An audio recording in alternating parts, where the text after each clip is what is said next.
Welcome to another mini lesson from iMusicAcademy. In this example, we're going to take the old school lick that we learned yesterday, and we're going to put a different bass line. We're going to do the Ray Charles type lick or bass line. You do 5, 3, 2, 1, 2, 1, and 2, and 3, and 4, and 5, 3, 2, 1, 2. Now notice that when I play this bass line, my fingers are hovering over each note that I'm about to play. So it's the C triad plus the A note. 5, 3, 2, 1, 2. And our rhythm is 1 and 2 and 3 and 4 and 1, 2 and 3 and 4 and. I recommend you practicing left hand only on this bass line, also the other bass lines we've been working on. If you practice left hand only, you start to build up a muscle memory that you can't really get if you're just trying to do both hands at the same time. So you practice this for a while, and what I mean by a while, I don't mean just today, but throughout this week, and always practice some bass lines with left hand only. 5, 3, 2, 1, 2, 1, and 2, and 3, and 4, and 1, and 2, and 4, and 1. And we go up to the F chord, which is the 4 chord of the C blues. You can do the same fingering, starting on F.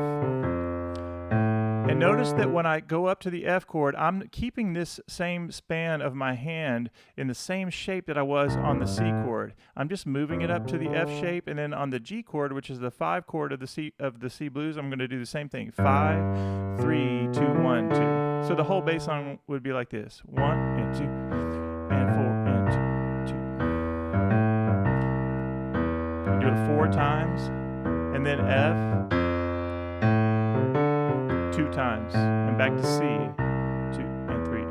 Now I'm going to go all the way up to G, 1 and 2 and 3 and 4 and 1 and 2 and 3 and 4 and at the end we're going to do this very familiar walk up: 5, 3, 1, 2, 1, 5. Okay, so in our right hand, what are we doing with this lick? Let's just do a quick refresher from yesterday, and if you need to go back and watch how to do that in detail, make sure you go back and watch that video.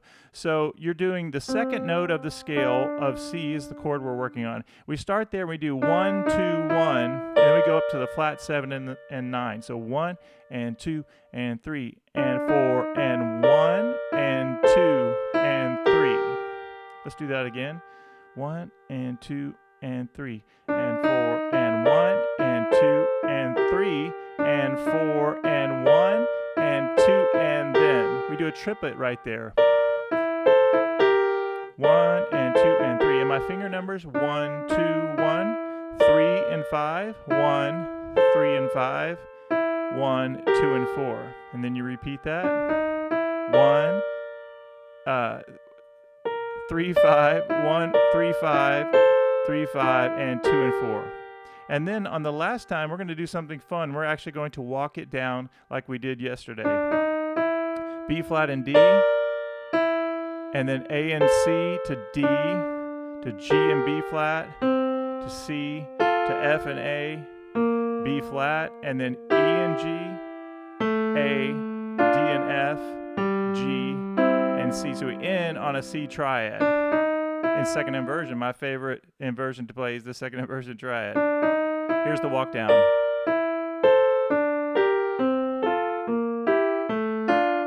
And I end with the C triad in second inversion. All right, now how in the world are we going to put this with our left hand? We're going to make sure we do 1 and 2 and 3 and 4 and these are together, the B flat and D. And 2 and, oh, notice that my E's are together there. So that's a good way to start visualizing where do the hands lock up. I love to teach the method of learning how to lock up the hands, and one way you do it is you say where do certain notes line up and where it might be the same note, or where do the downbeats fall together. So 1 and 2 and 3 and 4 and 1. Okay, so on beat 1, my B flat and D is against the C. Oh, there's the E's together. 1 and 2 and 3 and 4 and 4 and 1 and 2 and 3 and 4 and. Now, At first, that's going to feel a little bit difficult for some of you. So I recommend a couple things. One is practicing this right hand only.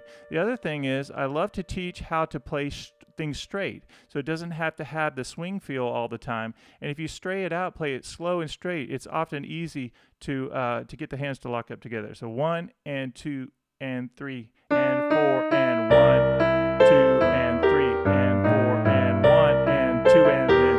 Oh, okay. So after I did that triplet, the E and the G and B flat line up together.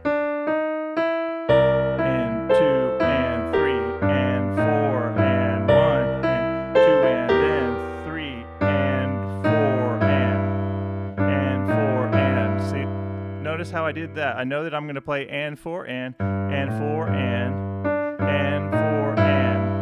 then my G and E are together.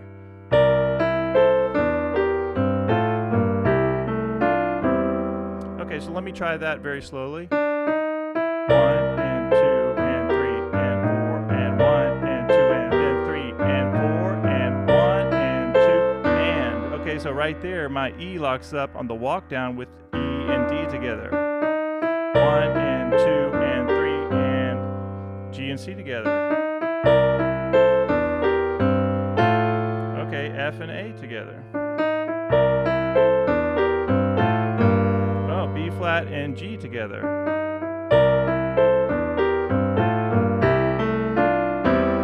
And E together. One more time.